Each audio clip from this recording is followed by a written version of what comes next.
estava falando, né, gente, essa é mais uma palestra que eu estou organizando como parte da disciplina que está sendo oferecida, a disciplina sobre o centenário de marcos do modernismo em língua inglesa, e pensando no ano de 1922 como um ano mirabilis, em que a gente viu tantas publicações importantes do modernismo acontecendo.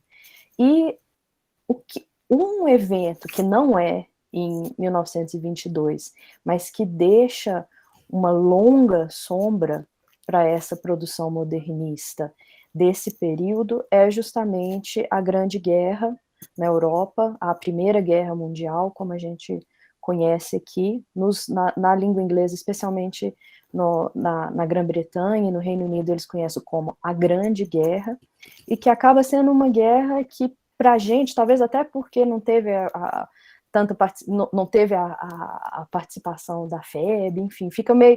A gente tende a pensar mais a Segunda Guerra do que a Primeira, né? Teve o contingente que foi do Brasil foi muito pequeno, foram os gatos pingados, essencialmente, né, Luiz? Eu sou meio ruim de história militar brasileira. Eu não saberia te dizer a participação brasileira na Primeira Guerra. Não a gente nem pensa, né? E acho que talvez por isso que... Opa, Vinícius tem a resposta, Vinícius fala para nós. Então, pelo que eu lembro, eu acho que o Brasil nem chegou a mandar ninguém, porque, se eu não me engano, o Brasil declarou guerra à Alemanha dias antes do armistício, alguma coisa assim. Então, foi bem na finaleira, sabe? Por isso, talvez, que a gente nem se fala muito de participação, porque parece que não teve de fato. Eu sei que teve uns gato pingado atuando. Mas deve ter do voluntário, talvez. Foi voluntário, provavelmente. Mas foram assim, não foi um engajamento do Estado, né? Acho que não. Então, eu acho que talvez por isso, essa é a minha hipótese de por que a Segunda Guerra fica... Não sei se foi Cruz Vermelha, eu deveria ter olhado isso antes para não falar bobagem, mas enfim. Não, pode ter sido Cruz Vermelha. O Hemingway era piloto, né? Era piloto, meu Deus do céu. Ele era motorista de ambulância, né? Piloto. Né? Então, acho que esse pessoal que foi primeiro, né? E tinha piloto também, né? Teve muito americano que foi voluntário, né? Para ser piloto antes dos Estados Unidos declarar a guerra. Mas continua, diga. Mas essa seria a minha hipótese de por que a gente não pensa na Primeira Guerra como tanto grande guerra aqui no Brasil. Mas, enfim, é um prazer de chamar o Luiz Gustavo. Tem horas que eu chamo ele de Luiz, tem horas que eu chamo ele de Gustavo, e eu sei que eu não sou a única que faz essa confusão danada. Não, tem variantes. Pois é. Que foi meu colega na UFMG, que é meu colega tradutor juramentado também. E ele teve a formação dele toda na UFMG, ele fez a graduação em letras lá na Fale, depois ele fez o mestrado dele também no pós-lit da UFMG com o Tom, que é outro professor querido, em que nesse mestrado ele trabalhou com que ele chama que as portas de Troia. Ele faz uma longa história da literatura, da representação da guerra, começando lá na Ilíada até os romances da Primeira Guerra. E aí, no mestrado, ele amplia ainda mais, porque estava pouco, né? No doutorado ele amplia ainda mais, mas, essencialmente, é um dos grandes estudiosos de literaturas de guerra em língua inglesa, e é um também dos membros fundadores do Núcleo de Estudos de Guerra lá da UFMG. Então, eu achei que não tinha ninguém melhor para falar aqui para a gente desse impacto da Primeira Guerra na literatura de língua inglesa. Então, Luiz, é isso aí. Obrigadão de ter topado. Não, que é isso. Obrigado a você pelo convite. São sempre convites muito generosos da sua parte. Me deixam muito envaidecido.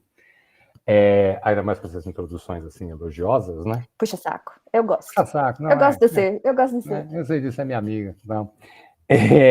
Então, eu fico muito satisfeito, adoro, acho uma delícia falar disso, obviamente, igual quando você me convidou faz, 2 anos? Foi no meio da pandemia, não foi? Faz 1 ano e meio, talvez 2 anos, para falar da Ilíada também. Eu acho um prazer muito grande. Adoro. que está sendo gravado, então eu não posso dizer que eu prefiro isso a traduzir certidão de nascimento, porque né, também é o meu trabalho, né? Então não vou dizer isso. Bem, até antes de eu começar a falar sobre o tema que você me pediu, até para dar o meu pitaco no que você falou da Segunda Guerra, eu acho que não é só no Brasil, tá? Que a Primeira Guerra é muito ofuscada pela Segunda, e eu acho que a Segunda Guerra se tornou muito mais midiática, né? Então ela é um evento assim, com muito mais representações e se tornou mais representativo, né? E eu acho que tem um aspecto nela, que a Segunda Guerra, eu acho que é o evento matricial do século XX, e ele se estende até hoje, né? Muito do mundo que a gente vive foi criado pela Segunda Guerra, ele vai sendo desdobramento da Segunda Guerra, né? E a Segunda Guerra também, eu acho que ela é mais famosa, mais célebre, porque ela se presta mais à narrativa, né? Ela tem uma luta suposta do bem contra o mal. Isso facilita demais. Você vê que os filmes... Você quer falar de alguma... Você quer ter personagens bem e mal fácil, de referência fácil, você vai na Segunda Guerra, o negócio nazista malvado. O nazista malvado tá lá, tal. Você quer um herói lutando, você pega a resistência francesa, você tem, assim, ícones ou mitos, né? A Segunda Guerra se presta a isso muito mais. Até se você pensar, e essa percepção não é minha, é do José Otaviano, um colega nosso lá do Núcleo de Guerra, o filme da Mulher Maravilha se passa na Primeira Guerra. Mas ele é um filme que se passa na Primeira Guerra narrado como se fosse a Segunda Guerra. Os aliados, os franceses, os ingleses, são muito bonzinhos, os alemães são muito malvados. Assim, tem aquela coisa do alemão, ele é um nazista antes do tempo no filme, né? Essa sacada que eu estou vendo é muito interessante. É um filme que se passa na Primeira Guerra, narrado como se fosse a Segunda. Os temas e os aspectos, assim. Então, a Segunda Guerra é um centro de significado muito forte. Eu acho que ela é mais célebre e famosa por causa disso, né? Porque também é uma guerra justificada, né? Ela de certa forma, tem um motivo, né? Então, facilita. É mais justificada do que a defesa das pequenas nações, né? Isso é um conceito mais difícil, né? Sim. As outras são sempre mais controversas. A Segunda Guerra você vai dizer, não, peraí, tinha ali a Alemanha nazista, tinha o Hitler, aquilo ali você tem que se opor àquilo, você tem que parar com aquilo e não dá para negociar, então nós temos que ir para a guerra, né? A Segunda Guerra se vende mais fácil como justificativa, né? Até que eu até concordo, eu até pessoalmente concordo, né? Não gostaria de lutar, mas a razão está lá, né? Bem, com relação ao tema específico que a Rita me pediu, eu vou tentar falar, tentar uma coisa um pouco cronológica, da gente ter uma pincelada assim, do antes da guerra, para ter uma ideia da ruptura que a Grande Guerra representa, então um pouco desse mundo antes, um pouco do durante, assim, para a gente entender as razões da maneira como a guerra se desenvolveu, as razões que levam a esse impacto tão grande. Por que a guerra enseja tal ruptura ou tal mudança, né? E depois falar um pouco do pós, com representações literárias, ou... não só a literatura, mas eu acho que é interessante para a gente entender até a literatura, né? Um pouco da maneira como o mundo se tornou e se vê, e aí qualquer artista que tente representá-lo usa isso, né? O mundo que surgiu e o mundo que a gente vê. E também um pouco do vocabulário. Eu acho que a linguagem é muito interessante, quer dizer, a linguagem que a guerra cria, como que essa linguagem é usada a posteriori, porque, né, a grande maioria aqui está estudando literatura, ou se não está estudando literatura, está estudando história, e história também é feita com narrativa, né? Ela também, a história é uma narrativa, né? Assim como a literatura. Então, vou tentar mais ou menos assim, um pré, durante, pós, misturando um pouco as coisas, e vou tentar me controlar de tempo, tá? Para poder deixar algum tempo depois a gente conversar e falar, e coisas que vocês perguntem e acabam surgindo. Tá?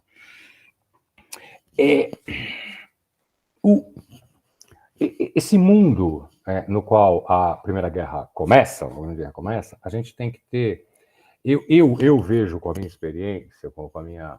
pensando a respeito, eu vejo duas tendências aparentemente contraditórias, mas que se tornaram complementares com relação à guerra. Primeiro que a Europa desse início do século XX é uma Europa de muito otimismo, não é? Uma Europa muito cheia de si, digamos. uma Europa que achava mais ou menos que ela já estava no auge da civilização. Né? Você tem o auge dos impérios britânico, francês, o final do processo de unificação de Itália e Alemanha nascendo como nações, isso gera uma grande autoconfiança, um sentimento nacionalista muito forte, né? A Revolução Industrial, uma realidade de antes, quer dizer, mas já está estabelecida, então, né, a gente tem as grandes fortunas e tudo, a Paris da Belle Époque, né? É uma Europa achando que vai dar tudo certo. É uma Europa achando que não tem problema algum e que a civilização está no seu auge.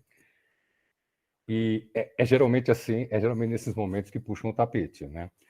Mas também desse sentimento nacionalista que eu falei, né, de unificação de Itália, de Alemanha e do auge do Império Francês, há uma rivalidade, há um acirramento de sentimentos entre todos esses países que se acham potências, né? Então, o primeiro aspecto seria esse grande otimismo, essa coisa está muito cheia de si, mas com um certo conflito, né, um acirramento, uma competição. Agora, tem um outro lado de uma grande parte da sociedade, e aí também um pouco literária, que meio que quer uma guerra, ou vê na guerra, porque esse avanço todo da Revolução Industrial, científico, gera um desejo do novo, uma vontade de um mundo novo. E aí, querendo romper com uma sociedade que era vista na Europa como tradicionalista. Não é? Então, só para eu dar alguns exemplos para vocês terem poderem se embalar. Tem, por exemplo, o movimento futurista, tem o manifesto do Marinetti, né, o italiano, que celebrava a máquina, né, o mundo novo que ia nascer, e celebrava a guerra, como esse evento poderia romper com o mundo velho e gerar um mundo novo. Mal sabiam eles o mundo novo que eles iam criar, né? Mas, enfim. Você tem diversos... O Pound tem isso muito, o Ezra Pound, o poeta também, né? De um certo fascínio pela guerra, mas a gente tem que ter em mente que esse fascínio é por uma guerra teórica, tá, gente? Assim, a ideia da guerra.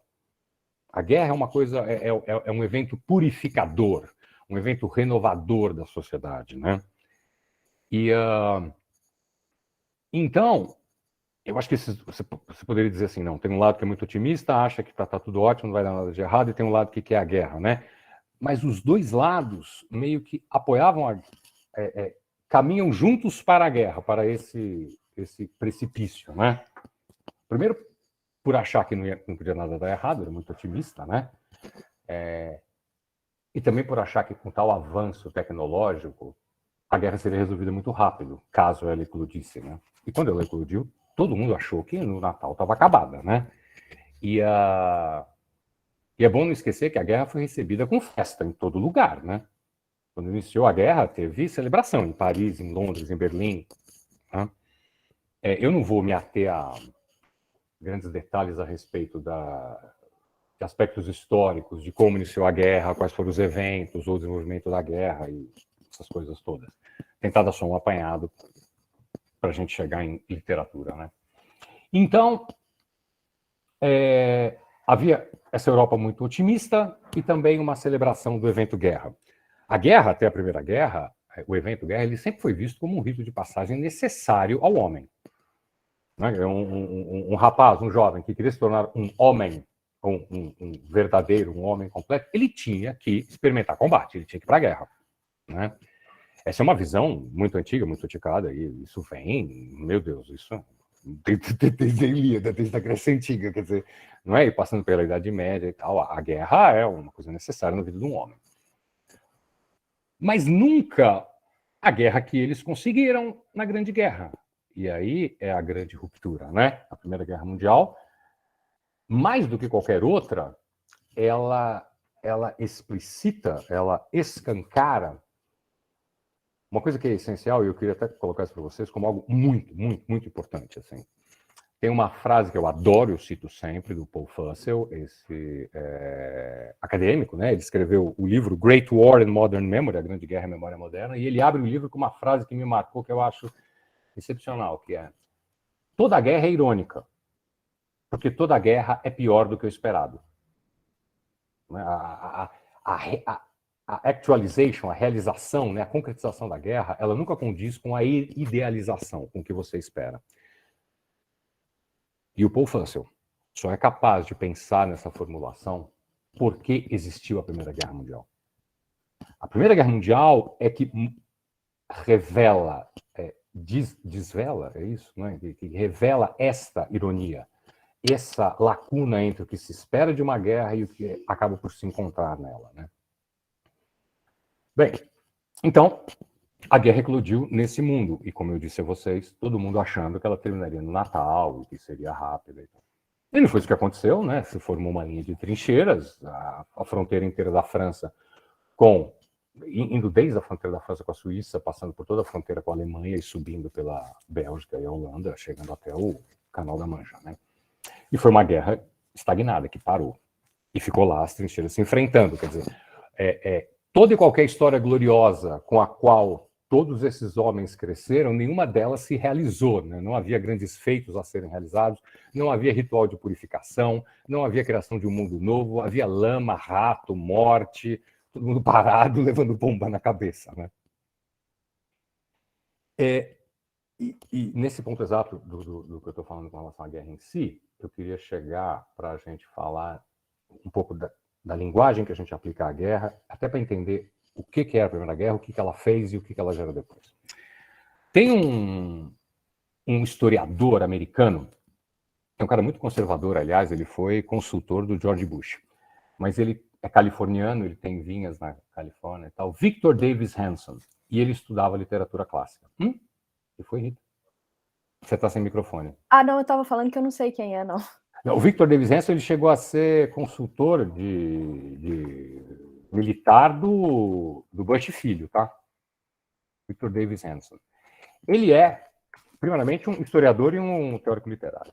Ele cunhou um termo, um conceito que hoje é muito adotado e que eu acho essencial para a gente entender tudo aquilo que eu estou falando. O modelo ocidental de guerra. O Victor Davis Hanson, ele propõe que existe um modelo ocidental de guerra.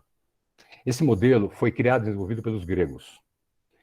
Que é a ideia, e eles faziam isso, as cidades-estado gregas criaram um modelo ocidental para evitar destruir a cidade, para preservar a agricultura.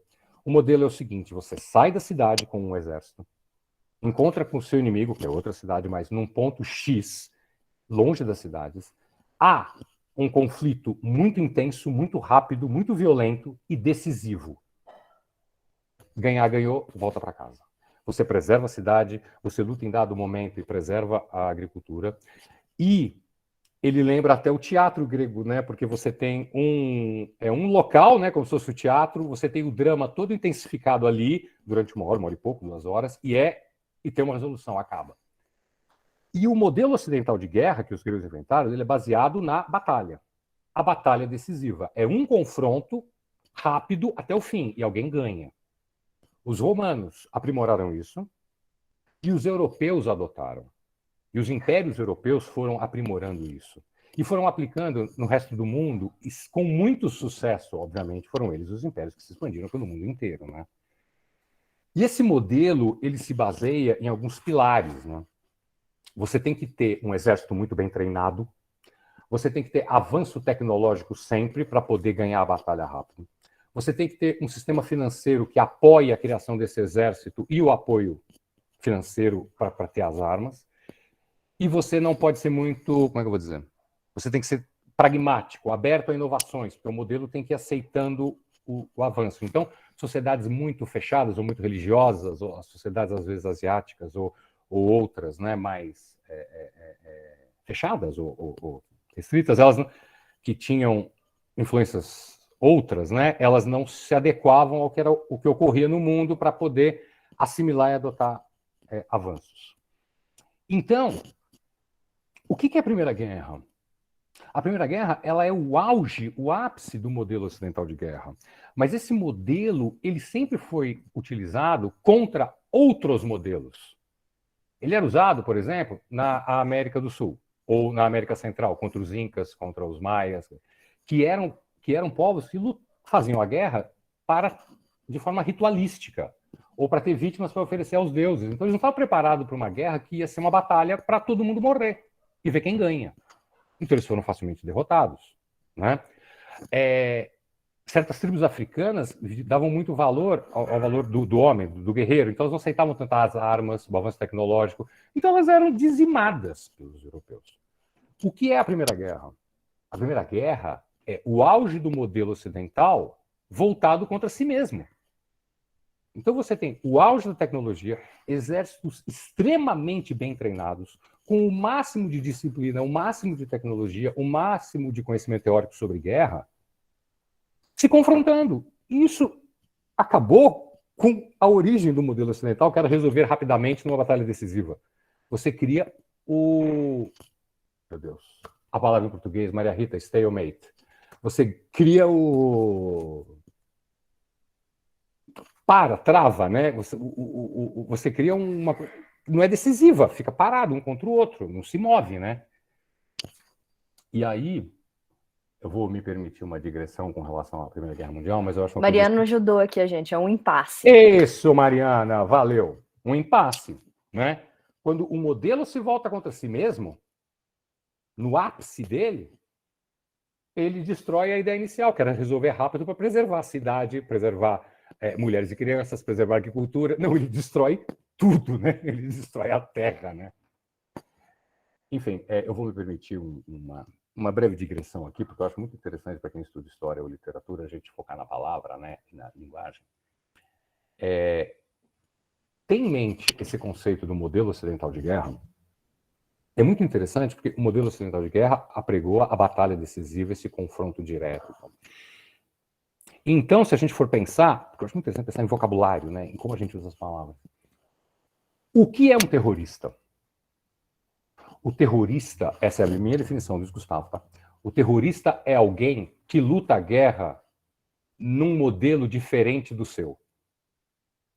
Então, quer dizer, você entrar com um colete cheio de bomba num bar, num café, em Paris, em Tel Aviv, em Nova York, e se explodir, ou você jogar os aviões contra o World Trade Center, é um ato terrorista.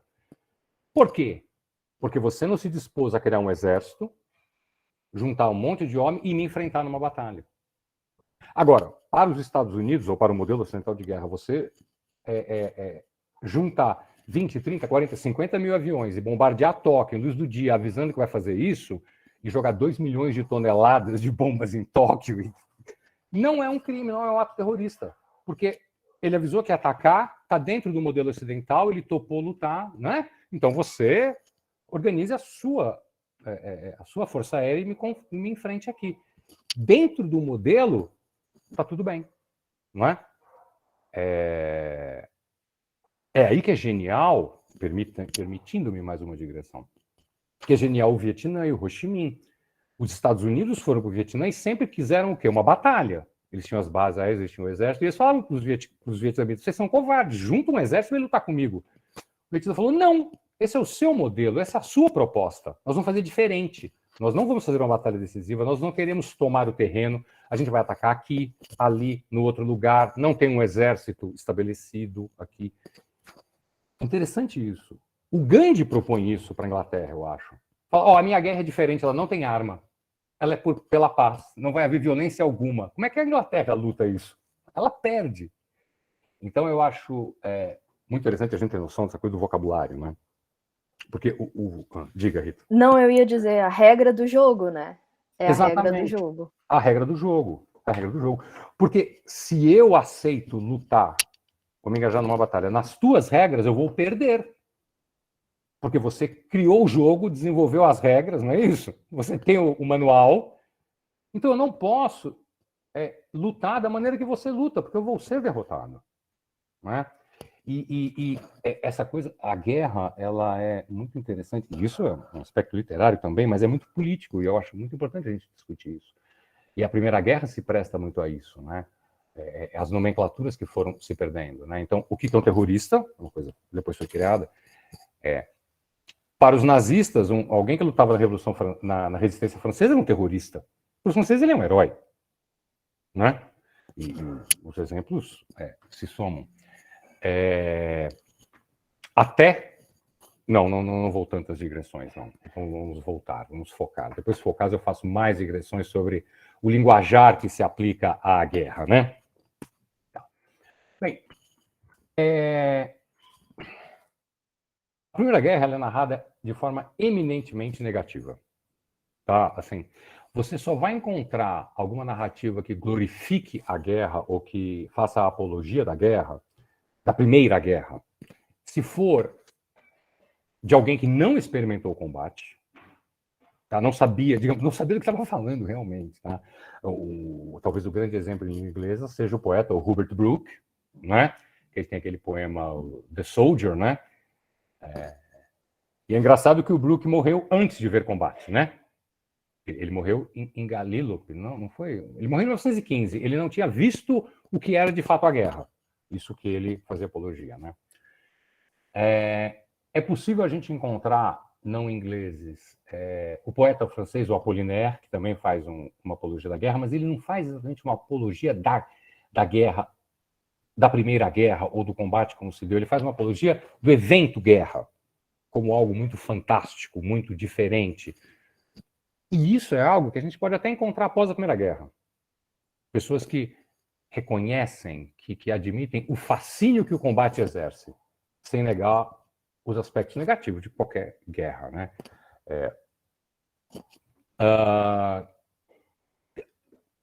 Tem um outro escritor alemão, o Ernst Junger, que foi soldado e ele escreveu, né, Storm of Steel, Tempestade de Aço, né? Eu não sei realmente qual. O Ernst Junger, você não conhece? Ele é alemão, ele lutou na Primeira Guerra e ele escreveu esse livro, que são as memórias dele, e que é um tanto quanto celebra também a guerra como esse evento fascinante, grandioso, algo muito relevante na vida de alguém. Mas também admite os horrores, né? O Ernst Junger ficou muito famoso. Depois o Hitler deu emprego para ele trabalhou em Paris durante a ocupação. Ele era do exército nazista também, mas ele odiava, né, os nazistas, que ele achava, porque ele era muito nobre, né, muito assim aristocrático. Então ele achava os nazistas muito brega, muito chumbrega para ele. Então ele ficava lá em Paris porque ele tinha que se afastar. Bem, a apologia da Primeira Guerra você só vai encontrar desse tipo, do idealizado, de quem não experimentou o combate de verdade. Durante a Primeira Guerra, começam já a aparecer alguns exemplos, principalmente nos poetas ingleses, né, o Siegfried Sassoon, principalmente o Wilfred Owen, que escreviam durante a guerra. Eles escreviam nas trincheiras, em meio ao combate, né, e foram publicados durante o conflito, né. E aí não é literatura de língua inglesa, mas eu acho interessante citar, talvez a grande obra publicada durante a guerra seja O Fogo, Le Feu. O Fogo é francês, é do Henri Barbusse, que é um francês. É um romance, é de 1916, que é de fato um divisor de águas, porque talvez seja a primeira obra literária grande, assim, um romance, que fala da guerra que eles estão experimentando. E conta muito disso, né? É um livro que fez muito, muito, muito sucesso na França, quando do lançamento, né? É interessante porque no Barbusse, no Le Feu, pela primeira vez você vê com relação à Primeira Guerra a imagem da guerra como um monstro, como uma entidade assim de vida própria, que se vira contra o seu criador, que se vira contra o homem, né? Uma coisa que sai do controle do homem. Eu até tenho um artigo que eu escrevi, eu publiquei no livro do Júlio Geia, dos monstros, que é Ares se torna um monstro, quer dizer, a guerra se torna um monstro. É um artigo sobre isso, né? Que com a Primeira Guerra, a guerra se torna... É como se fosse o Frankenstein. O homem cria uma criatura que adquire vida própria e se volta contra ele mesmo. A Primeira Guerra é que cria essa imagem, a guerra como algo fora do controle que se volta contra o seu criador, né? Porque era isso, né? Os homens tinham até então a ilusão de que a guerra estava sob controle, né? Ela poderia se desenrolar de uma maneira que você controlava, você vencia, perdia, as perdas eram aceitáveis, ou eram imagináveis, ou eram para ter uma expectativa com relação a isso. Na Primeira Guerra a coisa fugiu totalmente do controle. Ninguém sabia como a guerra tinha começado, ninguém sabia quem era responsável, e ninguém conseguia parar aquilo, né? Não dava mais para parar. Ficava morrendo, né? E muito sem sentido. Assim, só para uma ideia, né? A Batalha de Verdun, em 1916, né, na cidade de Verdun, na França, ela durou 10 meses. Né? Teve mais de 1 milhão de baixas.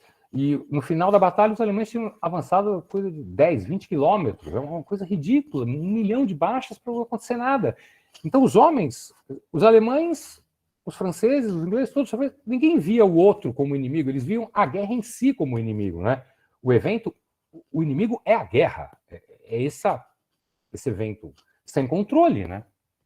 Não é porque estavam todos na mesma tragédia, digamos, né? Tá. Então, a guerra termina em 1918, né? A Alemanha se rende, né? A França, finalmente, a França e a Inglaterra, com a entrada dos Estados Unidos na guerra, eles finalmente conseguem romper a linha de trincheiras e o governo alemão cai, enfim, a guerra acaba, né? E quando ela acaba, ela começa a ser conhecida como a guerra para terminar todas as guerras, né? The War to End All Wars. Mal sabiam eles que, isso é estatística comprovada, tá? Desde o dia 1º de agosto de 1914, quando começa a Primeira Guerra Mundial, até hoje, não há um dia na história da humanidade que não esteja uma guerra ocorrendo. Desde a Primeira Guerra Mundial, a guerra se torna um evento cotidiano da humanidade.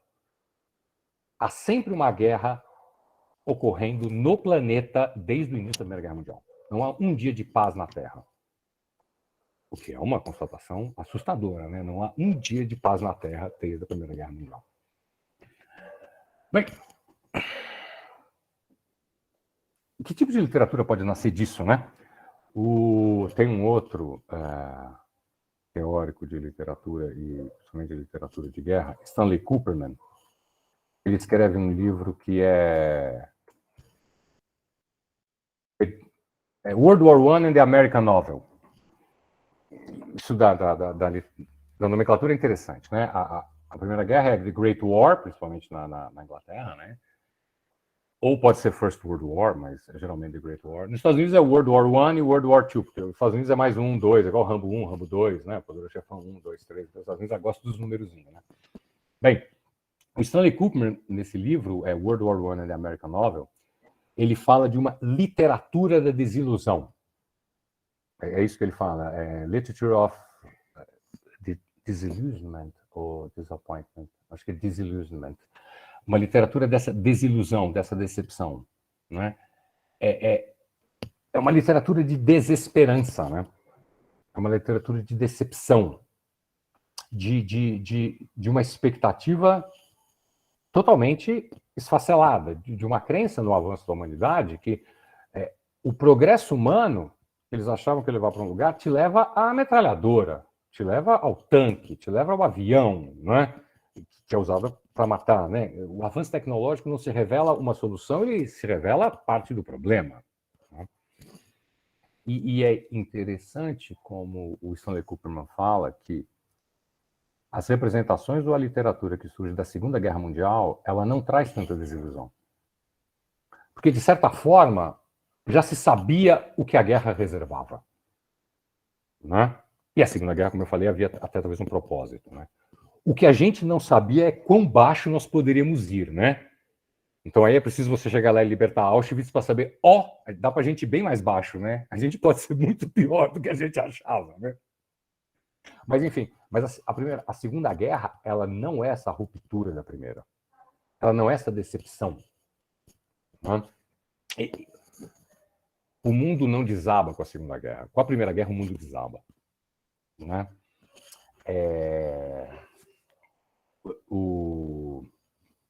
Tem um outro autor, Bernard Bergonzi, ele é italiano, se não me falha a memória, mas ele escreve em inglês.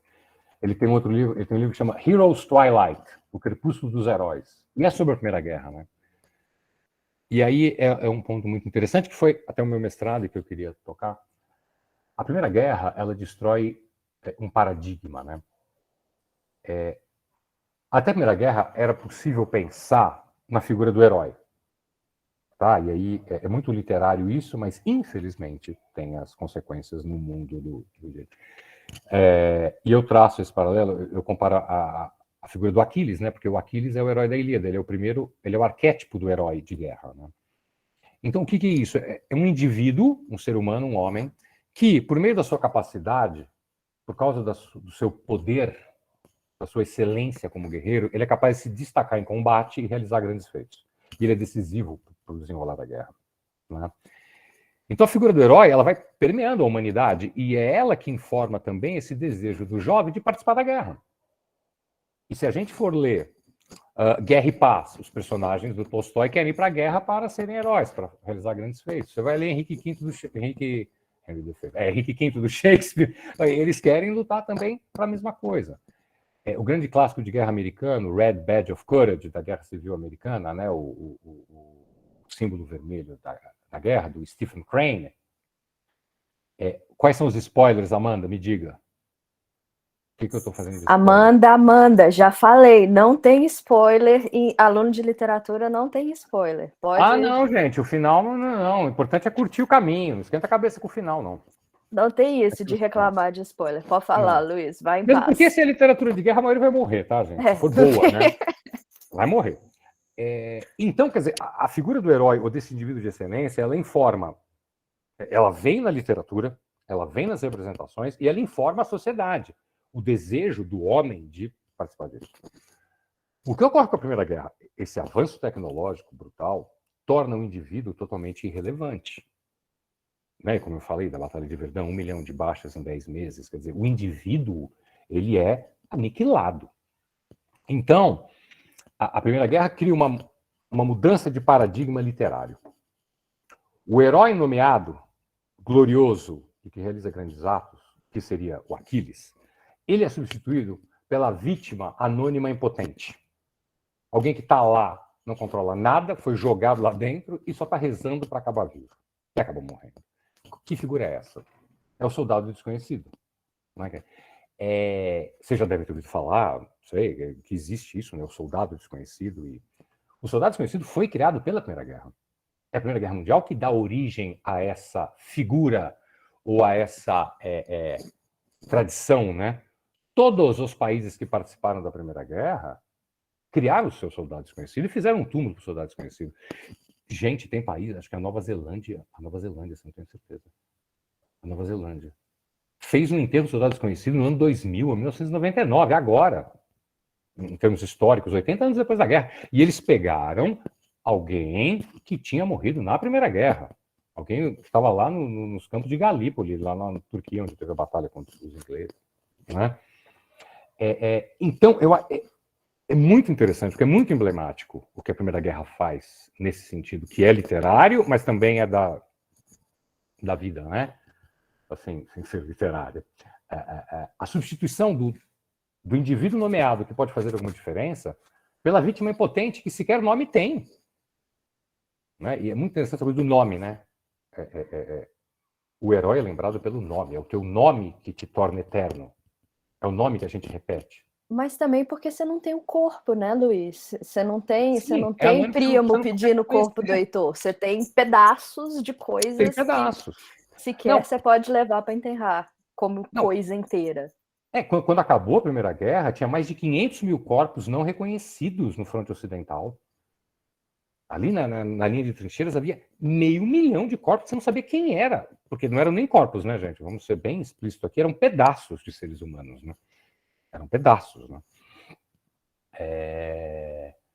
Tanto é que a inscrição no túmulo do soldado desconhecido em Londres é known to God, conhecido por Deus, né? Só Deus quem sabe quem está lá, né? E o soldado desconhecido francês, eles tiveram que pegar alguém da Batalha de Verdun, né? Eles pegaram alguém que era desse campo de batalha que matou 1 milhão de pessoas. Então isso é muito interessante de perceber essa mudança, né? Paradigmática da figura do papel do homem na guerra. Né? O homem não faz mais diferença. E aí, se a gente notar, é interessante que a literatura aborda isso de maneira muito... Assim, eu vou dar alguns exemplos. Né? O John Dos Passos, o escritor americano, né? Que é um modernista, né? Ele é contemporâneo, né? Do Hemingway, ele lutou na guerra. O John Dos Passos, no livro dele, 1919, ele faz o enterro do soldado desconhecido. O último capítulo do livro é o enterro do soldado desconhecido. O soldado desconhecido entra na literatura ocupando essa posição anterior do herói, né? Tem um outro livro muito bom, um outro romance muito interessante da Primeira Guerra, que chama Company K. Vou até colocar aqui. Depois, gente, se vocês quiserem mais informações, vocês podem falar com a Maria Rita, podem me mandar e-mail, eu mando, tá? De mais, sei lá, bibliografia, nomes e tal. Esse livro Company K, Companhia K, né? Ele tem tantos capítulos quanto os membros, os soldados membros de uma companhia, né? São os capítulos. Mas um dos capítulos é um soldado desconhecido. E ele que narra a própria morte, né? E é muito interessante porque ele está morrendo, ele é alvejado, ele toma um tiro, ele está morrendo. E o que ele faz? Ele pega as dog tags, são aquelas, sabe aquelas identificações dos soldados americanos, né? Aquelas duas plaquinhas de metal. Ele pega, tira e joga longe, porque ele fala, eu não quero que ninguém me use como exemplo. Eu não vou ser enterrado na minha cidade como um exemplo para ter glória e para fazer outros jovens como eu virem a essa mentira que é a guerra, ou participarem, né? Ele fala isso mesmo, que ele quer quebrar o ciclo, que ele não quer ser mais usado, ele não quer que contem a mentira. E a ironia é que ele é usado, né? Porque ele é enterrado como um soldado desconhecido, né? Acaba que é usado do mesmo jeito. E aí, disso da natureza da guerra, tem um outro exemplo literário que é interessante, também é do pós-guerra, que é um livro muito bom, e ficou muito famoso mais por causa do filme, Paths of Glory, Caminhos da Glória. E em português é Glória Feita de Sangue, o filme. Sangue, isso. Né, o filme Kubrick. Do Kubrick, né? Com o Kirk Douglas, né? E tem no filme também isso, essa passagem que eu vou contar para vocês, que eu acho muito interessante. A história, o romance é um ataque. O comando francês ordena um ataque impossível para tomar um ponto impossível, que os alemães estão defendendo, e também é ridículo, não faz a menor diferença para a guerra. Os franceses tentam e não conseguem. O alto comando francês decide fuzilar 3 soldados por traição, por covardia, como exemplo. E aí, como é que você escolhe quem vai? Quem serão os 3? Porque eles deixam a cargo dos... Acho que são capitães ou tenentes, não sei. Escolher os 3 que vão ser. E é muito interessante porque um dos soldados que é escolhido para ser fuzilado é tirado na sorte. Eles draw the lot. Eles escrevem os nomezinhos no pedaço de papel, colocam dentro de um capacete e tiram o nome de um. E eu acho isso muito interessante. É muito revelador de como que muda a natureza da guerra, né? Quem vive ou quem morre é uma questão de pura sorte. Não existe mais a possibilidade de ser o Aquiles, ou não sei quem, né? O decisivo em batalha, né? A figura do herói, ela cai por terra, do indivíduo que tem algum tipo de poder, e aí é uma loteria, né? Transforma numa loteria, né? E é muito disso que vai informando a literatura do pós-guerra, e essa literatura de desilusão, né? De quebra de paradigma, de que o que se torna a guerra, que era aquilo que você esperava encontrar glória, o que se tornou a civilização também, né? Essa civilização que só progredia termina por se matar, né? E acho, aí é um outro ponto que eu acho muito interessante de citar. Eu falei, quando eu comecei a falar da Primeira Guerra, eu citei o Paul Fussell, né?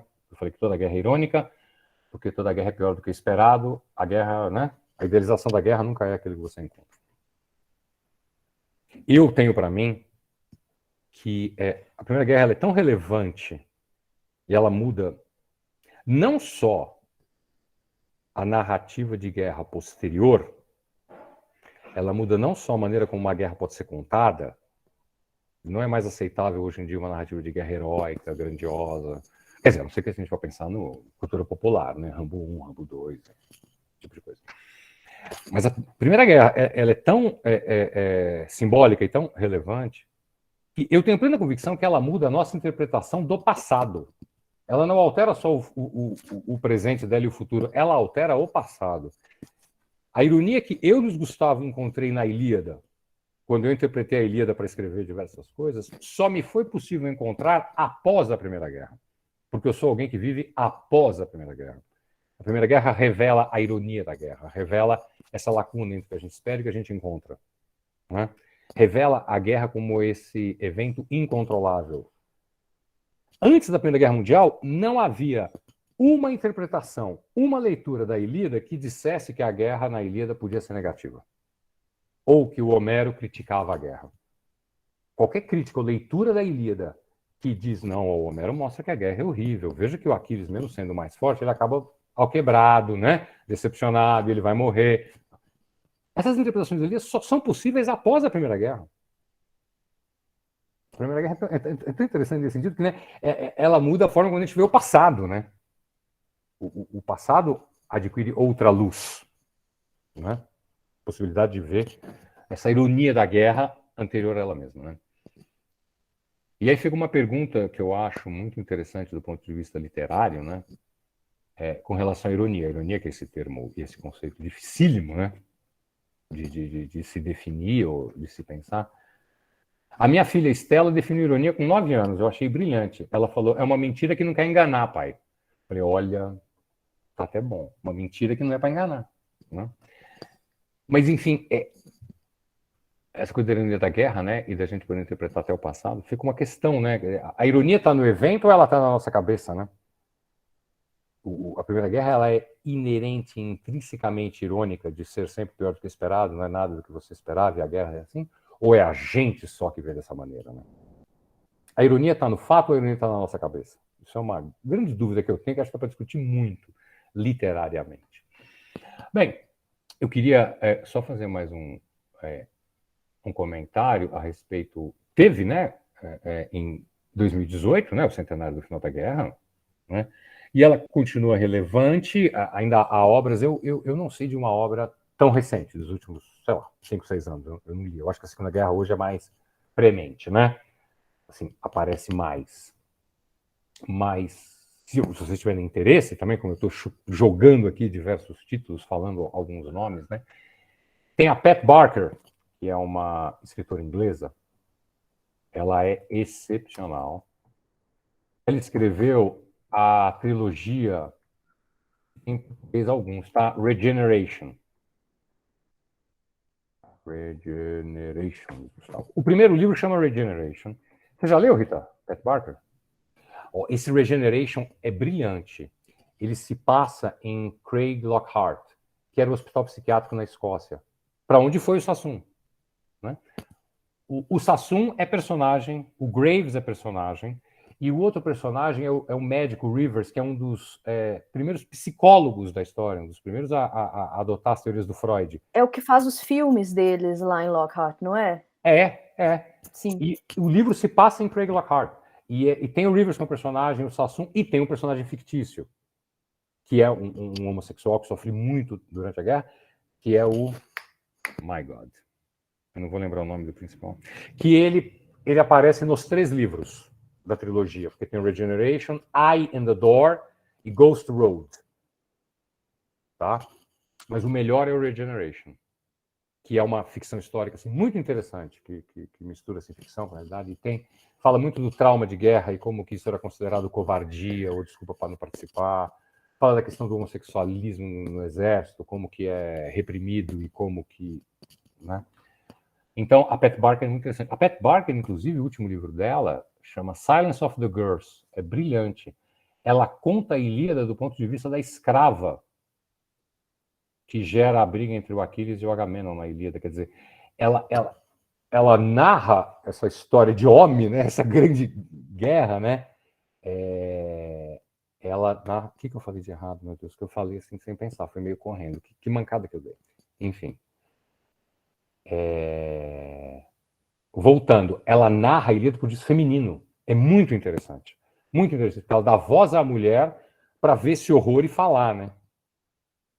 Muito legal. A Pat Barker. Tá? Acho que seria mais ou menos isso que eu tinha pensado. Citei algumas obras, tentei dar uma apanhada na guerra e falar dessa grande ruptura, dessa mudança de paradigma. Perguntas, comentários, Rita, pessoas? Eu acho que a gente pode esperar o pessoal. Vou dar um tempinho para eles formularem, digerida, né? para eles formularem as perguntas. Enquanto vocês vão pensando pergunta aí, pessoal, Nessa disciplina, Luiz, a gente não está trabalhando com poema. Então, não, com poesia. Só narrativa. Na verdade, a gente está trabalhando com Wasteland, né? Porque são as publicações de 1922, mas a gente ainda não chegou no Wasteland. Eu não sei quanto que o pessoal... Eu coloquei o link do The Soldier ali no chat, mas eu não sei, mesmo figuras como Sassoon e como Owen, eu não sei o quanto que eles conhecem. Então, eu acho que essa seria uma pergunta importante para o pessoal, para justamente pensar essa... A ideia do soldier poet, né? Exato. Não sei se é um conceito que eles conhecem, talvez seja uma coisa legal para você abordar também. Porque isso é uma... O soldier poet, né, o poeta soldado, né, também digamos, um conceito que surge com a Primeira Guerra, né, cunhado na Primeira Guerra, né? Porque aí um aspecto aí econômico é interessante a gente notar, porque como a Primeira Guerra foi uma guerra muito mais ampla, ela talvez seja uma das primeiras guerras na qual a classe trabalhadora, o working class, ela foi mais democrática, muita gente mais participou, não só a nobreza, que participava das guerras da Idade Média, né, que era mais restrita, né? Então, tem uma gama de participantes maior e vai ter uma gama de vozes maior.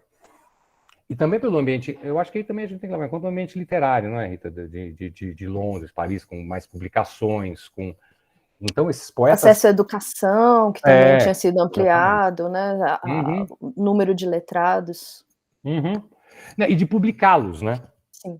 Porque eles acesso à publicação, principalmente em periódicos e antologias. Tinha um monte de coisa, né? Então, esses que aí talvez os dois mais importantes, ou que ficaram se tornando mais célebres, são, sem dúvida, o Wilfred Owen e o Siegfried Sassoon, né? Ingleses, né? Mas há muitos e muitos outros, né? A lista é enorme, com diversos poemas de muita relevância, né? Eu acho que o principal cânone inglês britânico, né? O principal cânone britânico da Primeira Guerra é poesia, né? É poesia. Americano talvez seja mais romance, mais novel, mas britânico, o grande cânone da Primeira Guerra é a poesia, né? E é uma poesia muito diferente, porque é uma poesia muito mais explícita, mais crua, né? E uma poesia de muita... Não é nem a desilusão, né? É uma poesia de muita revolta, né? De muita raiva, porque eles escreviam na trincheira, né? Na trincheira, né? Falando dessa mentira, né? Basicamente, de uma mentira, né? De falar, vão lá lutar, que isso é glorioso, vocês não estão pela pátria, pela liberdade, e eles se deparam com a merda completa. Lógico, rato, tudo, né? Tanto é que é interessante também, né, na parte da língua, né? O adjetivo lousy, em inglês como ruim, ele é da Primeira Guerra, né? Menina, Sim, do lousy, do piolho, porque eles tinham tantos piolhos neles que eles estavam empiolhados, então era lousy, a situação era uma situação lousy, cheia de piolho. Então, criou o adjetivo. Tudo que é ruim em inglês é lousy, que é empiolhado, piolhento, não sei. É verdade. Esse aspecto do testemunho, a gente tem também, especialmente na literatura de guerra escrita por mulheres, muitos os diários, né? Mas que também é parte dessa ideia do testemunho, de contar o que eu vi. A coisa do jornalismo também vira, é o aspecto da reportagem no sentido mais amplo, né? E até tem uma voz feminina muito interessante, que também é canônica, né, da Primeira Guerra, que é a Vera Brittain, né? Sim, que eu adoro. Que é um livro excepcional, né? Não só do ponto de vista literário, também como breakthrough, né? Como uma coisa inovadora da mulher contar. E de contar o outro lado da guerra, que é o home front, né? O front de casa, né? Ela não estava envolvida em combate, mas isso não quer dizer que ela não estava também na merda, como você falou, né? Gente, dei um tempo aí para vocês pensarem em pergunta. Vinícius, você também pode. Juliana, se quiser, que eu não conheço, se quiser abrir e falar, quem quiser digitar, fica à vontade também. Podem falar por voz, podem escrever. Como for melhor.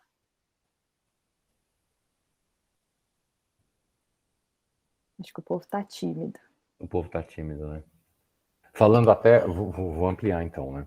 Tá. Porque eu falei essa coisa da palavra, né? E da terminologia com relação à guerra.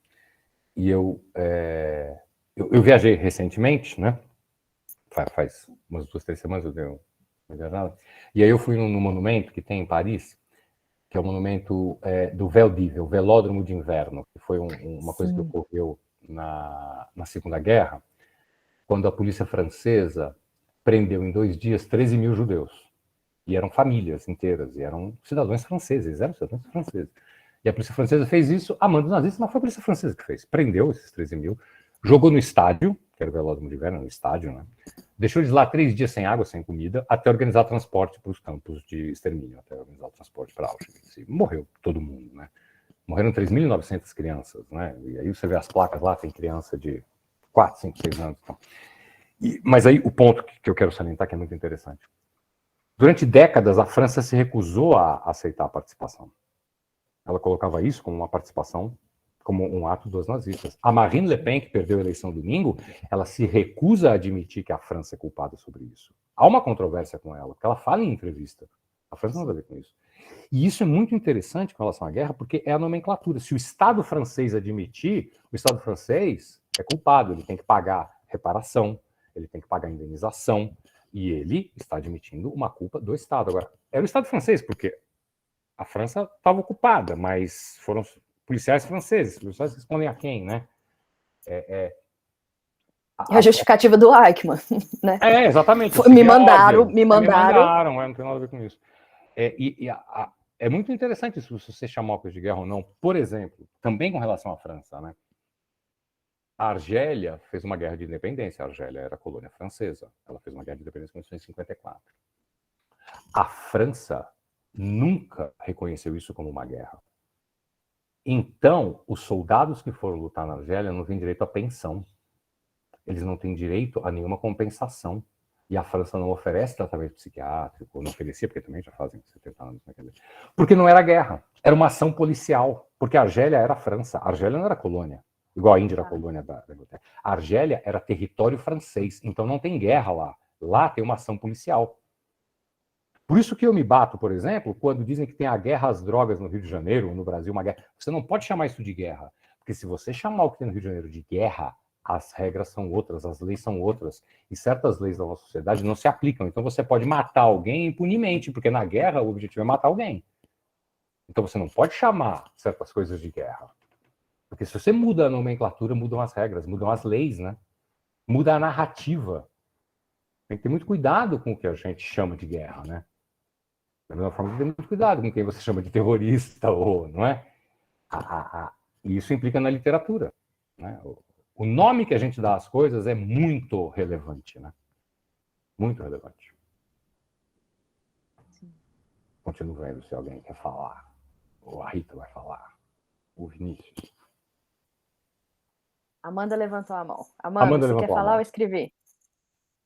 Eu vou falar. Não sei se vocês estão conseguindo me ouvir direito. Direitinho. Tá bem. Não é nenhuma pergunta, não. Só queria dizer que foi muito boa a palestra. E que eu nunca pensei, assim, que a Primeira Guerra, pelo menos aqui no Brasil, eu acho que não tem... Pelo menos na educação que eu tive, a Primeira Guerra não tem tanto o protagonismo. É mais a Segunda Guerra mesmo. Como você estava falando bem no início, né? E eu gostei muito que você me prendeu já no início da sua fala, falando sobre Mulher Maravilha, porque eu ainda não vi o segundo filme. E tem eu também não vi. O spoiler era o segundo filme, então?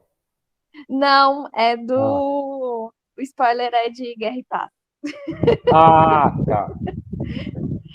E é muito interessante isso que você falou, porque realmente a vibe do filme é uma coisa de Segunda Guerra Mundial, que na verdade não era, né? Não. E eu acho que a gente, pelo menos assim, igual eu falei, aqui na minha educação, era muito mais focada, a Primeira Guerra não, a gente estudou e tal, mas a gente se aprofundou muito mais na Segunda Guerra Mundial e em como foi horrível e tal. E é interessante também pensar que eu acho uma loucura eles falarem que queriam a guerra na teoria, né? Porque na prática a guerra é horrível, horrível, assim. E é interessante eles falarem isso porque eles não foram países que foram invadidos e colonizados, né? Como a gente aqui. Então, eles queriam essa guerra, assim, é uma loucura. E eu gostei muito da última coisa que você falou pra gente, da trilogia. Eu gosto muito de leituras que são... Eu tô sempre recomendando a Odisseia de Penélope para todo mundo ler. Então eu já vou procurar essa outra que você comentou. Assim, eu acho meio triste essa questão das grandes guerras, assim. Então, talvez eu não procure essa trilogia, mas eu procure a outra. Não, você pode ler o Silence of the Girls, esse que eu falei, que é a Ilíada contada do seu ponto de vista da... Isso. Eu acabei de ver, foi lançado tem pouco tempo, parece, aqui no Brasil. Ele é novo. A tradução. Não, e isso é uma coisa essencial e que eu faço questão de sempre dizer, e talvez eu não tenha dito aqui agora. Porque eu me recordo na minha defesa de mestrado, a Sandra Almeida estava na banca, a Sandra que hoje é reitora da FMG, né? E ela comentou, ela falou, Luiz, mas por que você gosta de guerra, né? Eu falei, pô, Sandra, não faz isso, eu não gosto de guerra. Você dizer que eu gosto de guerra é a mesma coisa que dizer que um oncologista gosta de câncer, pô. A gente estuda o negócio para entender e acabar com ele, né? E eu não estudo guerra, eu estudo literatura de guerra, né? Mas é muito importante salientar isso. A guerra é eminentemente negativa, não há como dourar a pílula ou falar que tem algum aspecto legal. O que eu acho inegável, e aí é um tanto quanto capcioso ou perigoso, a gente não pode negar o fascínio que a guerra exerce. Né? O Tim O'Brien, que é esse escritor americano que eu amo, que escreve sobre, que lutou na Guerra do Vietnã, ele tem um capítulo no livro dele, The Things They Carry, de que ele fala do fascínio da guerra. Ele fala assim, você tem pânico daquilo, você quer virar o olho, mas o teu olho não deixa. Sabe? Das luzes, e dessa coisa do sentimento de você estar vivo. E ele fala, não existe sentimento igual àquele que você tem depois de sobreviver a uma batalha. Você nunca está mais vivo do que quando você quase esteve morto. Né? E isso é uma dificuldade a ser lidada com os veteranos de guerra, porque o veterano de guerra diz, né, que ele nunca vai viver nada igual aquilo. Não existe uma situação tão urgente igual aquela, não existe algo tão importante quanto aquilo. O dia a dia se torna muito enfadonho. Né? A gente não está para perder a nossa vida a cada segundo. Você não está lutando pela tua vida a cada segundo. Isso é muito relevante na vida de alguém. Né? Se torna talvez a coisa mais importante. Tem muito veterano que fala, eu não consigo mais viver numa vida normal. Né? E com relação à Segunda Guerra em si também, né? Você participar da Segunda Guerra Mundial é o evento mais importante do século XX. Você está, digamos, você é um dos caras que vai lá e entra no Reichstag em Berlim, bota a bandeira, você libertou Auschwitz, você esteve no dia D, você conta isso para todo mundo, né? A tua vida adquire um sentido muito grande, né?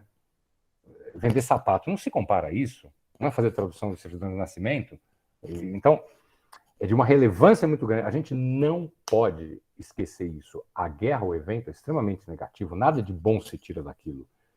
Mas a experiência é complicada. É complicado para quem sobrevive. Né? Você vive algo incomparável, inigualável, apesar de ser horroroso.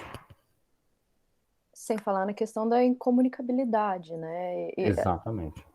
E os dois lados, a incomunicabilidade e a necessidade impossibilidade de falar, de não falar. De não falar, né? Você quer falar sempre por algo que não dá para falar. Você tem que dizer o que é impossível de ser dito. Né? Que é narrar essa experiência. Né? Que é meio... Não, para falar. Não, eu ia até voltar no que a Amanda falou, essa coisa da Primeira Guerra no Brasil, né? Ser muito menos discutida ou menos relevante, né? Mas foi o que a gente abriu falando, né? Mas diga, Rita, o que é? Não, já esqueci. Não, que é a premissa do Catch-22, né? É o que não dá para contar, mas que fica sendo contado de novo e de novo e de novo. Essa coisa até da psicologia, né? Da psicanálise, né? O que está reprimido natureza vai do voltando. trauma. Vai voltando. Você tem que falar aquilo, né? Eu acho, em relação a isso do destaque, eu acho que se a gente for pensar em termos que a gente usa para falar de filme, a minha sensação é que aqui no Brasil a gente tende a ver a Primeira Guerra como prequel da Segunda Guerra, Sim, né? sim. E não a Segunda Guerra como sequel da Primeira Exatamente. Guerra, que em termos, né, Históricos é mais ou políticos menos. é muito mais. É muito mais, É lógico. uma coisa que se continua mais do que Sim. que precede, não sei. Sim, porque a primeira não resolveu de verdade o problema que tinha que ser resolvido, né? As questões perduraram, né? E aí ia voltar, igual o trauma, não é isso? Se você reprime o trauma, ele volta, não é? Então aí a Segunda Guerra, né? Não, faz Versalhes, arrebenta com a Alemanha, não é? Vai resolver muito bem, né? Vai resolver Ninguém muito achou que ia bem. dar errado. Não, tratado draconiano e tudo. Né? E Gente, desculpa. Não, que eu ia até ligar um pouco com o modernismo, essa coisa da Primeira Guerra, e você falando da experiência, né, que não dá para ser contada, né? E tem muito isso no modernismo e também em outras expressões artísticas, né? De um reconhecimento, de uma percepção, de cair a ficha, né? De que não tem muito jeito de expressar a realidade, né? Essa realidade que nos foi apresentada não dá para ela ser contada da maneira que ela era. Né? O romantismo, sei lá, o Zola, né? o Tolstói, o século XIX, né? Esse realismo também, né? Balzac, não dão conta da realidade que se apresenta. A gente tem que falar de outra maneira, né? A gente tem que contar de outro jeito. Você está falando de 22, eu sempre tenho muito na cabeça também 29, porque 29 é o lançamento da Montanha Mágica, do Thomas Mann, do Farewell to Arms, do Hemingway, oh meu Deus, tem mais um. É a Montanha Mágica. E acho que Nada no Front, do Remarque, All Quiet on the Front, acho que é 29 também. Amanda é muito bom, mas se prepara, tá? São 1.000 e tantas páginas. A Montanha Mágica. Então, acho que é a Montanha Mágica, Nada no Front e Farewell to Arms. Os três são de 29. O que a gente encontra na literatura e o que a gente está discutindo nessa disciplina é o 22, não só como 22 é sim esse ano Mirables, mas o 22 ele é o momento que várias coisas que estavam gestando e que ficaram em suspenso em função da guerra acabam soltando. Né? Então, exatamente, é um momento em que o modernismo volta. Opa, tem alguém querendo entrar aqui, peraí. É um momento em que o modernismo consegue retomar não o modernismo de 1914, não o modernismo daquela primeira fase que você trouxe dos manifestos e tal, mas essa nova face do modernismo diante dessa desilusão e diante do que aconteceu. Então é o ano que inaugura diante do horror. Então é o momento que inaugura uma coisa que sim, continua. Nos anos seguintes você tem vários, mas várias coisas que estavam ali represadas, elas acabam soltando. Tanto que, assim, spoiler da disciplina, mas a gente... o Ulisses foi escrito durante a Primeira Guerra. Tem a piada, né? O que você fazia durante a guerra? O que você fez na Primeira Guerra? Exatamente. Que é da peça do Stoppard também. Ele usa isso, o Travesties também. Mas o Joyce também falava isso, mas fica célebre na peça. Mas Jacob's Room também é publicado em 22, mas tem tudo a ver com a guerra, embora a guerra também só apareça de formas oblíquas ali, né? Ela não aparece diretamente. E que aparece de novo, como você falou mais cedo, no Mrs. Dalloway, né? É um evento que fica para sempre, vai continuar em Three Guineas, ela não para de existir. Mas o 22 é o momento que essas várias coisas, e o Wasteland também é da guerra, é da guerra, só que ela estava ali represada, e aí 2022 rebenta. É interessante, né, as estratégias que cada um adota, né? Para lidar com o evento, né? A Montanha Mágica, né? ela se passa inteirinha antes da guerra, né? Ah, não pode dar spoiler, né? Não, pode sim, já falei. A estudante de letras tem disso, não. Tem disso, não.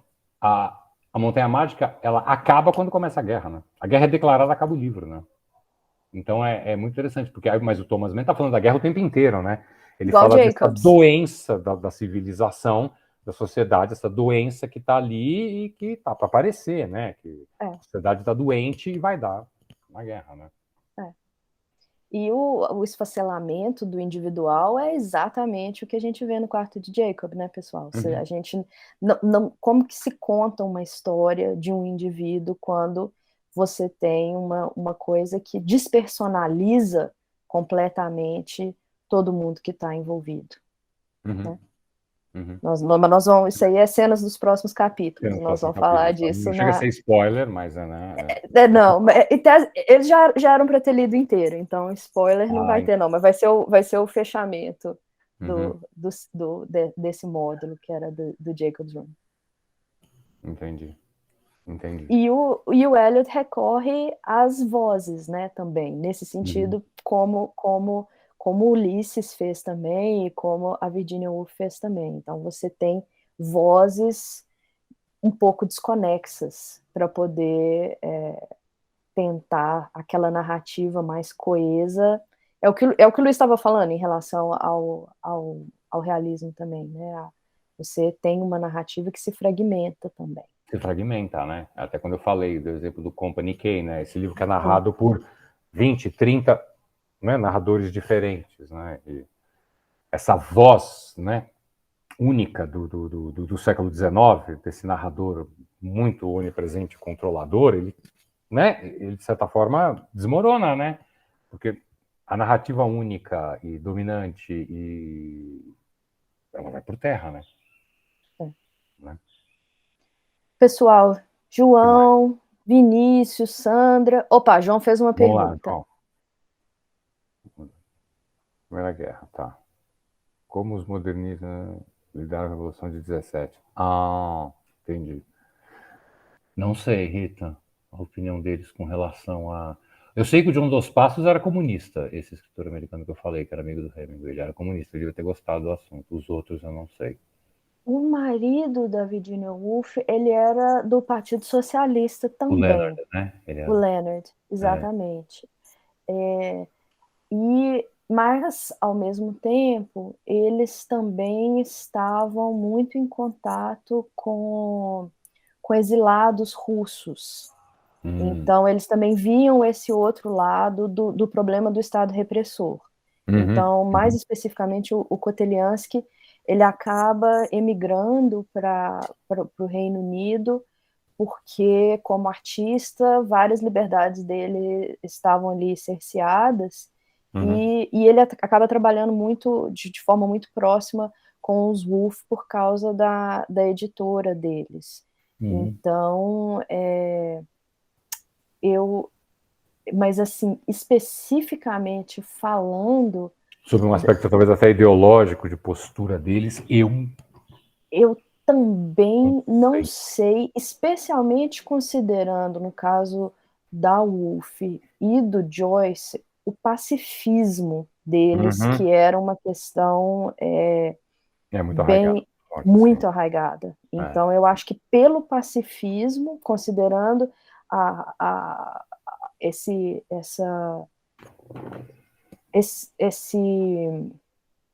qual que seria a palavra?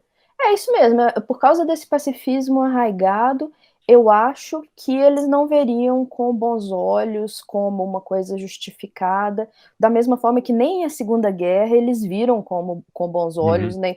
O Luiz estava falando mais cedo, né? Esse pensamento da Segunda Guerra como mais justificada, como uma guerra que seria justa, eles não veem isso tampouco. O sobrinho da Woolf morre na Guerra Civil Espanhola, e isso também ele vai lutar. Então aí a gente vê também as redes. Ele foi voluntário. A gente vê as redes, especialmente das pessoas, dos socialistas britânicos, acabaram se partindo em dois entre aqueles que foram para apoiar a República e os que eram contra qualquer guerra. E a Woolf se opôs muito a essa ação do sobrinho que foi lutar, e ele acabou morrendo lá. Então, eu imagino que não veriam com bons olhos, não, mas eu não estou lembrando especificamente de nenhuma referência agora, não, João. Não, gente, desculpa até ter puxado assim para outro lado. É porque me vem à mente assim, porque de fato são exemplos, são eventos muito próximos, né? Quer dizer, a Primeira Guerra estoura em 14, em 17 a Rússia se retira, enfim, da guerra, né? Depois da Revolução, e que foram, querendo ou não, são períodos muito conexos, assim, né? E são. Acabou não, me vindo... tem a ver também, João, porque... Um que só para terminar, porque um que eu imagino assim que foi muito marcante nele, talvez tenha sido Hemingway, né? Porque assim nos dobram também, talvez tenha sido alguma coisa para essa geração, né? Foi uma geração perdida assim, né? Talvez tenha despertado alguma coisa, né? Quando estoura a Revolução e tal. Eu fiquei pensando assim, quer dizer, um sonho frustrado, né? Quer dizer, tipo assim, sonho de uma noite de verão frustrado com a Primeira Guerra, mas talvez uma esperança vendo assim com a Revolução. Então, novamente, o desespero também, né? De pensar que não tem justificativa também, né? Tudo vai dar errado. Aí me veio à mente, assim, acho que... Não, a Revolução Russa, eu tenho para mim, ela é impensável sem a Primeira Guerra. Mesma coisa o levante de Páscoa na Irlanda. A Rússia se rende à Alemanha, a Rússia é derrotada, né? Então o exército do czar é humilhado, né? E economicamente o país quebra. Então a Primeira Guerra acelera o processo. Sem a Primeira Guerra talvez não tivesse ocorrido a Revolução, não é? Sim, totalmente. E tem isso também, né? Eu posso falar besteira, tá, gente? Não foram os alemães que facilitaram a ida do Lenin para São Petersburgo? Eles botaram ele no trem, tiraram ele. Ele estava na Finlândia, né? Ele estava na Finlândia, eles patrocinaram para ele voltar. O inimigo do meu inimigo. Suíça, acho que ele estava na Suíça, botaram ele no trem e levaram até a Finlândia para ele chegar em São Petersburgo. Quer dizer, talvez não fosse possível sempre na guerra. O Hemingway, eu acho que aí a gente tem que separar, igual um pouco o Picasso também.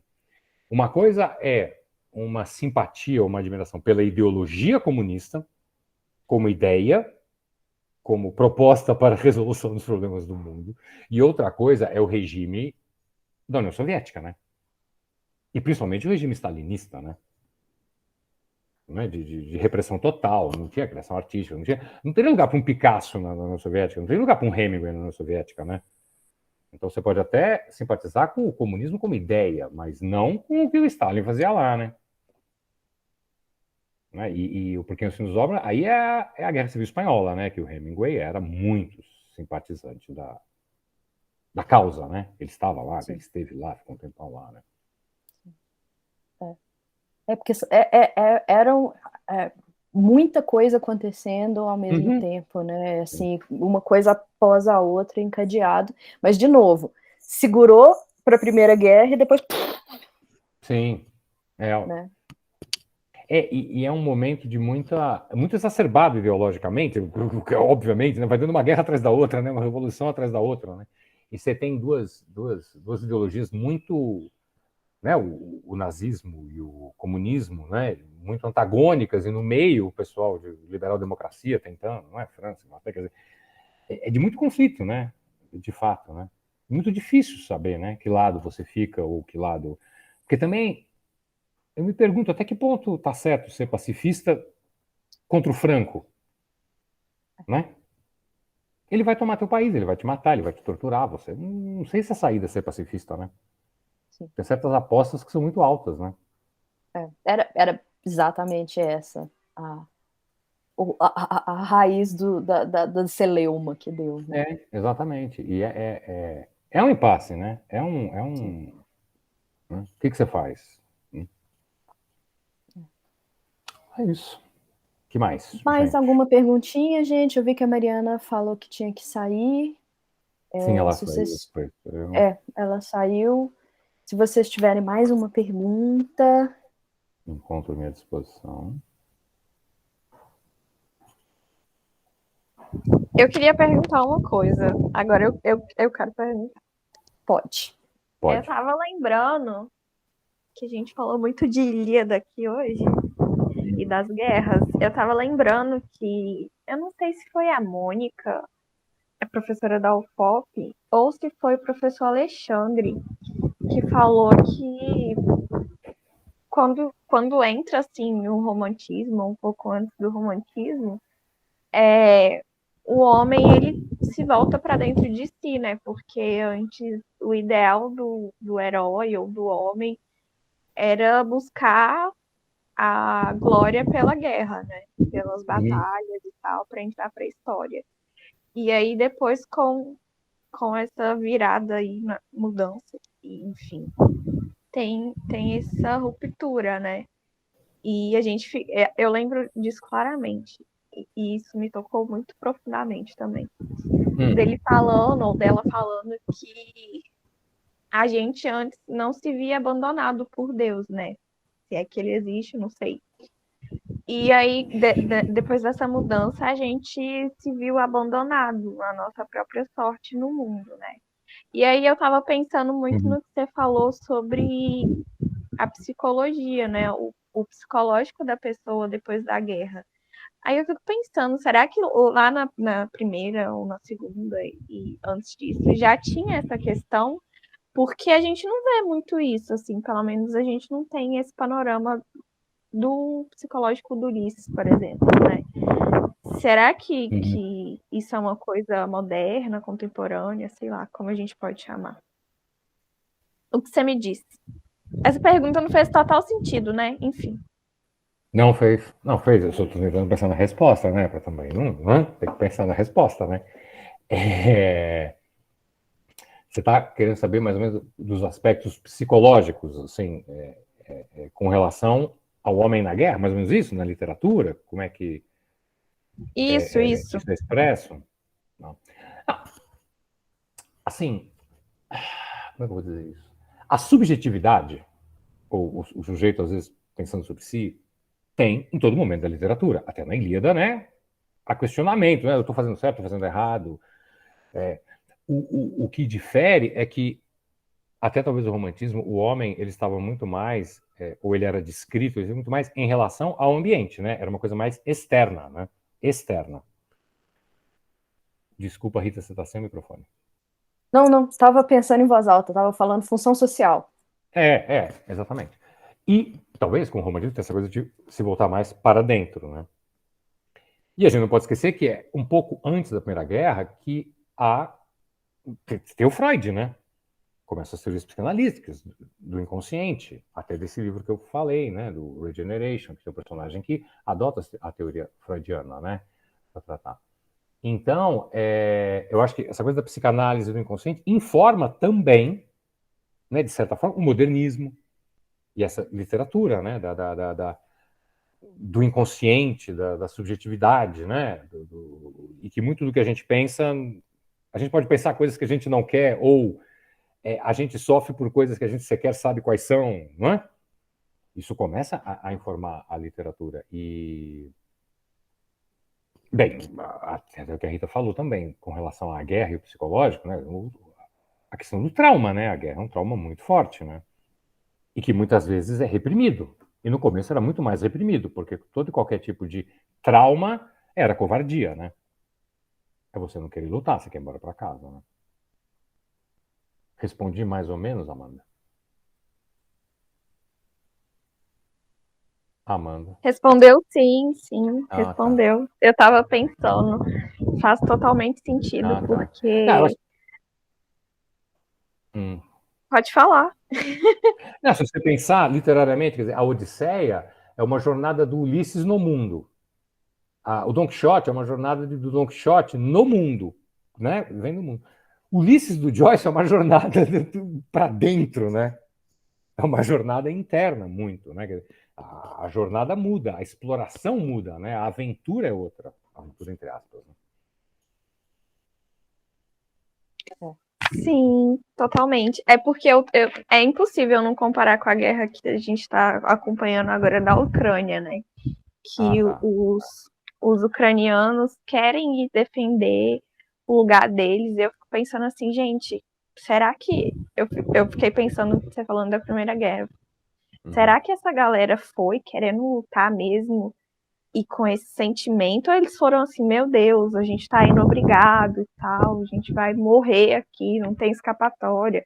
Porque os ucranianos são meio doidos, né? Assim, tudo bem que eles estão protegendo o lugar deles lá, mas eu acho uma loucura muito grande você querer proteger, sabendo que você vai morrer ou pode morrer, enfim.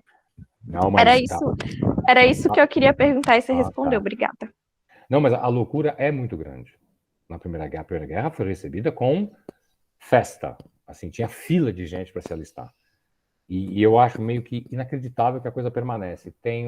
Vocês devem ouvir falar do filme Nascido em 4 de Julho, que é com o Tom Cruise.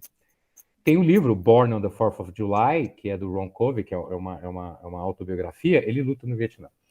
Bem, ele conta, né, que ele foi batizado com 2 armas de brinquedo, com um colete, sabe, colete e revólverzinho na cintura. Ele foi batizado com 2 armas e o sonho dele era ir lutar. O Vietnã teve uma quantidade de voluntário impressionante, de gente que queria atravessar o mundo para lutar contra o comunismo. Essas pessoas. O Paul Fussell, no outro livro dele, fala: a guerra precisa sempre contar com os jovens, porque são eles que não sabem o que vai acontecer. Os trouxas. Exatamente, os ingênuos, né? Tá indo para algo que você não imagina o que é. A guerra tem que contar com o jovem, é isso. Cada vez mais jovem, né? Na hora que você vê a idade média dos alistados, era 21 para a Primeira Guerra. Eu lembro que eu já vi essa estatística em algum lugar. Mas vai ficando mais jovem. Mas foi ficando mais jovem. Vietnã já foi para 18, que é o 18, mínimo legal. O draft era 18, porque você tem que contar com alguém que não sabe o que vai acontecer. Tá achando que é walk in the park. Gente, então eu acho que é isso. Não, mas Amanda, você teve a sorte de nascer mulher. Não porque mulher não luta, mulher luta também. Luta, mano. Tá. Mas eu acho que a gente tende a ser menos trouxa, talvez. Menos trouxa. E reza para não ter, né? Para não igualar nesse aspecto, entendeu? Para servir igual, pelo amor de Deus. Ó, Vinícius está com a mão levantada. A última, então, Vinícius, pode falar. É mais um comentário, não uma pergunta, na verdade, só para me corrigir antes, que eu pesquisei aqui durante o comecinho ali da palestra, desculpa, Luiz, mas só para retificar, então, o Brasil, ele declarou guerra à Alemanha em 1917, só que o que aconteceu? Em 1918, o Brasil enviou uma frota de alguns navios. Eles pararam em Dakar e, enquanto eles estavam lá, eles foram atingidos pela gripe espanhola.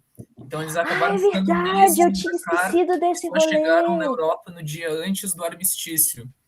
Então, por isso que não teve combate de fato, digamos. Aí, claro, o Brasil enviou voluntários, alguma força aqui ou ali, mas a principal... um contingente. O contingente era esse. Não chegou. Eu tinha esquecido disso. Naquele livro do Rui Castro, ele fala disso mesmo, que o encontro foi com a gripe, não com a guerra. Entendi. E assim, no geral, falando tanto da Primeira Guerra, quanto agora o negócio da guerra da Ucrânia, essa questão de que as guerras precisam de que se tenha jovens, pessoas dispostas aí. Eu acho que principalmente no caso da Primeira Guerra Mundial não tem como não pensar muito em todos os discursos que fomentam isso, né, que criam essa coisa. Eu lembro que fazendo a pesquisa para o meu mestrado, que, bom, o Luiz esteve na banca, né, uma coisa que eu acabei lendo muito foi sobre aquela coisa do início do século XX ali na Europa, na Inglaterra, em outros lugares, por exemplo, do public school ethos. Que é o Jacobs. E de ter toda essa questão, né, de, não, porque você precisa ser um homem masculino, sério, viril, que vê o combate e a guerra. E servir a pátria, né? A gente pode... Talvez, indo a tua disciplina, Rita, sobre literatura inglesa, dos modernismos especificamente, tem alguém dos Estados Unidos também?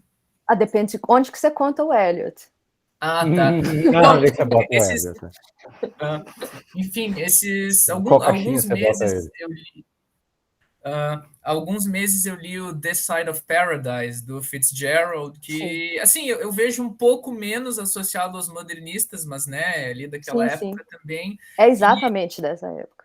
Enfim, uma das coisas que eu achei muito interessante no livro foi como isso aparecia, e tem um trecho do livro que o personagem principal, o Amory, ele está em Princeton, então ele ainda está, digamos, na idade de formação intelectual dele, e tem a declaração de guerra, e os jovens ali, eles estão super animados, assim, não, porque tá certo mesmo, tem que defender as nações pequenas e tudo mais. E no livro, um dos amigos dele, ele acaba se alistando na guerra e vai. E mais para frente eles têm a notícia de que o amigo deles, o colega deles ali, invencível, tinha morrido. E aquilo acaba afetando o personagem principal, né? Mas enfim, o meu comentário era mais nesse sentido de como a gente tem 1000 discursos que fomentam isso. Então tá, gente. Mas muito. Você tem total razão, Vinícius. Essa coisa do ethos de public school é uma coisa que a relevante, gente. assim. Sem dúvida. É de novo a metáfora da guerra como jogo, que eu falei mais cedo, das Tem essa regras coisa do também, jogo. de jogar o jogo. Play up the game. Que é que aparece no Brook também, né? A natação como esporte também, né? Que a gente vê. Eu quero um dia, né, gente, pessoal da UFOP, eu ainda quero dar uma disciplina de poesia e de literatura de Primeira Guerra. Eu não sou americanista, então acaba que as coisas dos Estados Unidos acabam ficando mais fora, né? Vinícius perguntou, depende de onde que você bota o Eliot. Eu, para ser... Eu em London.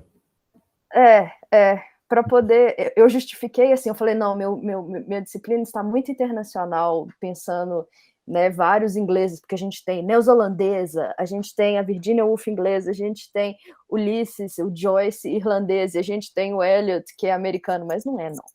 O Eliot de The Wasteland, de verdade, ele não é americano. O Eliot, ele é americano em Prufrock. Não, ele é inglês. O de Wasteland é inglês. Ele é inglês. Na época de Wasteland, ele é inglês. Eu só fiz isso para fingir que eu estou pensando várias literaturas. Você está ampliando, né? Estou fingindo que é vários continentes, mas não é, não. Ele é inglês. Pronto. Então tá, gente. Então, boa tarde para vocês. Luiz, brigadão de novo pela participação. Eu acho que que o pessoal precisava de ter esse panorama da Primeira Guerra para entender esse final de Jacob's Room, e especialmente quando a gente vai pegar The Wasteland, que vai ser logo depois da Catherine Mansfield. Sim, senhora. Tá bom. Tá bom? Obrigadão. Tá legal. Obrigadão, viu? Estou à disposição. Sempre que quiseres, estamos aí. E da próxima vez, quem sabe, em Ouro Preto com pão de queijo depois. Seria uma delícia. Não, vou até Ouro Preto. Eu já levo a família toda, a gente passa o final de semana. Pronto, faz uma festinha lá. Faz uma festa. Então tá bom. Legal. Gente, até obrigado, mais. Viu? Tchau, tchau, gente. Tchau. Boa tarde para vocês.